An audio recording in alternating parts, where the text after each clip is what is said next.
nome do Pai, do Filho e do Espírito Santo. Amém. Vinde, Espírito Santo, enchei os corações dos vossos fiéis e acendei neles o fogo do vosso amor. Enviai o vosso Espírito e tudo será criado, e renovareis a face da terra. Continuamos com a segunda meditação da série sobre os dons do Espírito Santo. E nessa segunda meditação vamos fazer uma reflexão e uma oração ao mesmo tempo sobre o maior dos dons, que é o dom da sabedoria. É muito bela a descrição desse dom feita certa vez por São João Paulo II, em uma das suas alocuções de meio-dia de domingo, na hora do Ângelus. Dizia que o dom de sabedoria é um conhecimento das coisas de Deus impregnado de amor, graças ao qual a nossa alma ganha familiaridade cordial com as realidades divinas e chega a ter delas um conhecimento amoroso, saboroso, delicioso e feliz.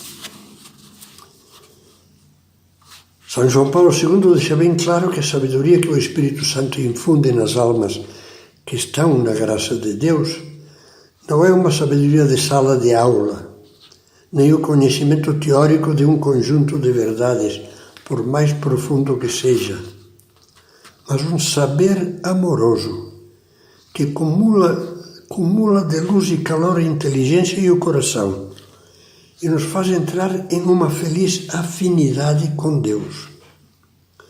Só o amor permite conhecer bem a Deus, que é amor, e entendê-lo. De uma forma parecida na vida diária, só o amor nos torna capazes de conhecer e compreender bem as pessoas.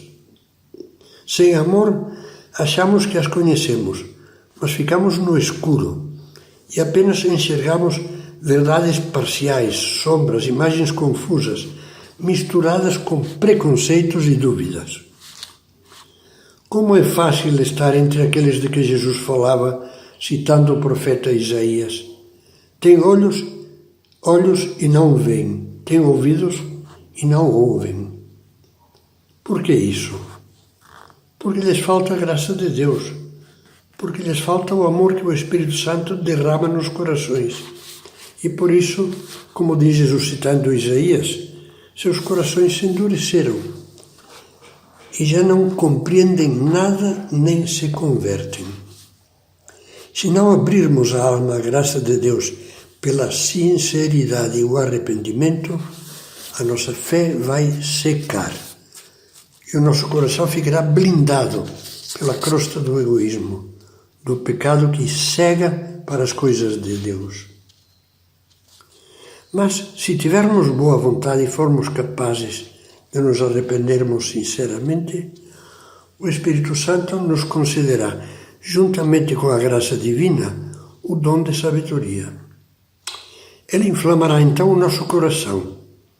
Experimentaremos maravilhados as grandezas de Deus, as belezas de Deus, as bondades de Deus, os abismos de luz dos mistérios de Deus, as maravilhas da graça divina e as exigências santas de seu amor.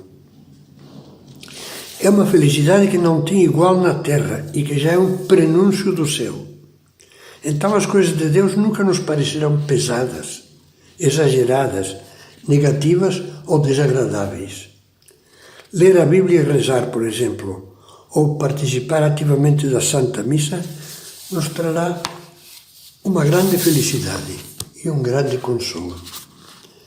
Saboreemos dois breves testemunhos da ação deste dom na alma. Quando Santo Agostinho evocava a sua conversão, escrevia comovido: Tu, Senhor, estavas comigo e eu não estava contigo. Brilhaste, resplandeceste diante de mim e expulsaste dos meus olhos a cegueira. Exalaste o teu espírito e aspirei o seu perfume e desejei-te. Saboreei-te e agora tenho fome e sede de ti.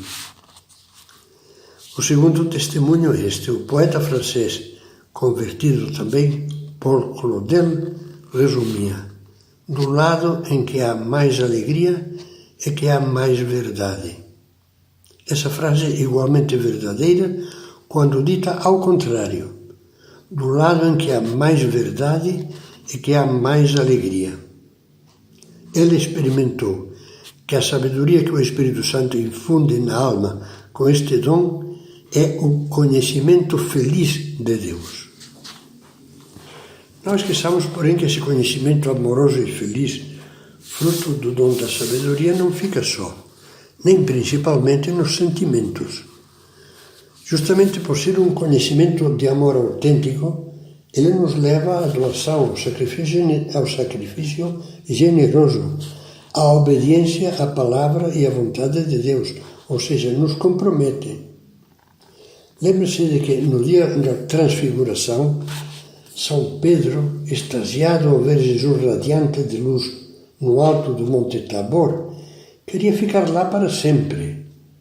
Dizia: como é bom ficarmos aqui, vamos fazer 3 tendas e acampar, já ficamos.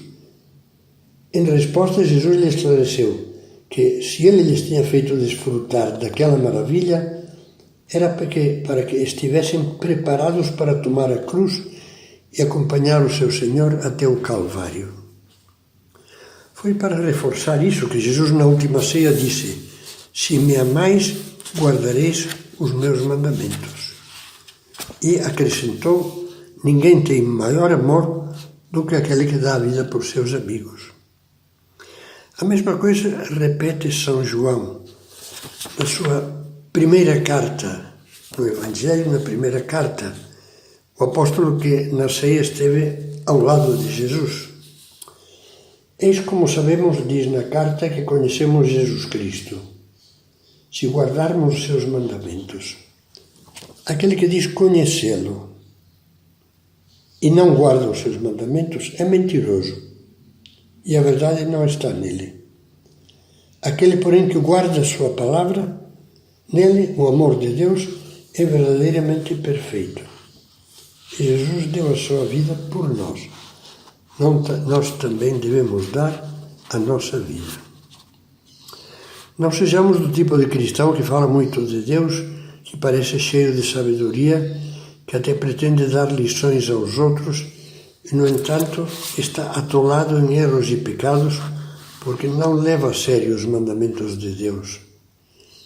É a homens e mulheres assim que São João escrevia estas palavras: meus filhinhos, não amemos com palavras nem com a língua, mas por atos e em verdade. Peçamos, pelo contrário, a Deus que nos dê sinceridade dos bons cristãos. Embora se vejam fracos e pecadores, não querem enganar-se a si mesmos. Pai nosso, digamos, fazei com que a alegria deslumbrante de conhecer o vosso Filho Jesus inflame em nós o desejo de amá-lo muito, com atos e de verdade, de agradá-lo em todas as ações e de cumprir a sua santa vontade, vivendo fielmente os mandamentos de Deus e da Igreja.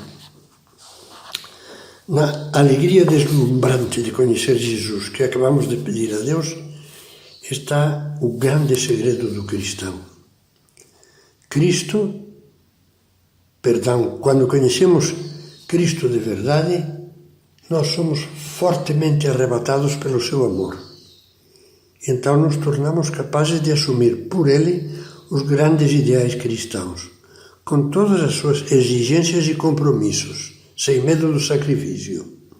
Por isso todos nós deveríamos desejar o que São Paulo pedia na carta aos Efésios: que sejais poderosamente robustecidos pelo seu Espírito em vista do crescimento do vosso homem interior, da vida interior.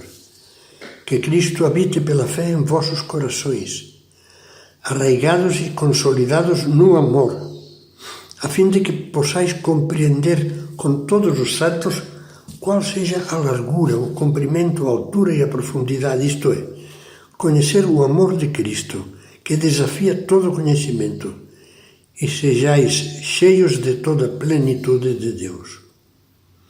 Os santos experimentavam esse desejo ardente de São Paulo, que é uma manifestação claríssima do dom de sabedoria. Jesus dizia a São José Maria Escrivá: Jesus, ver-te, falar contigo, permanecer assim contemplando-te, abismado na imensidade da tua formosura e não cessar nunca, nunca nessa contemplação. Ó Cristo, quem te pudesse ver? Quem te pudesse ver para ficar ferido de amor por ti? Peçamos a Nossa Senhora. Vamos terminar cada uma dessas meditações, dessa nova série, dirigindo-nos a ela.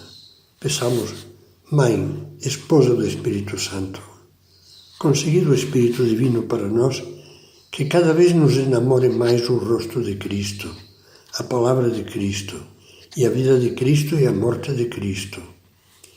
Que o procuremos com ânsia, com uma sede que a cada dia cresça mais e mais. Estejamos decididos a imitá-lo, a segui-lo, a abraçá-lo como nosso único bem, como o nosso único caminho, verdade e vida. Mãe, nós vos pedimos que o vosso coração imaculado nos ajude de tal modo que possamos proclamar agora e na hora da nossa morte, com São João: nós conhecemos o amor de Deus e acreditamos nele. Bem sabemos que, infelizmente, quando esse dom é expulso da alma por nossa culpa, as coisas de Deus tornam-se para nós insípidas e tediosas, assim como os mais deliciosos manjares se tornam repugnantes ao paladar estragado. Não permitais, Mãe do belo amor, que as coisas de Deus nos causem jamais cansaço, repugnância ou tédio por nos termos afundado no abismo da tibieza, mas que sejam a fonte limpa da alegria do nosso coração.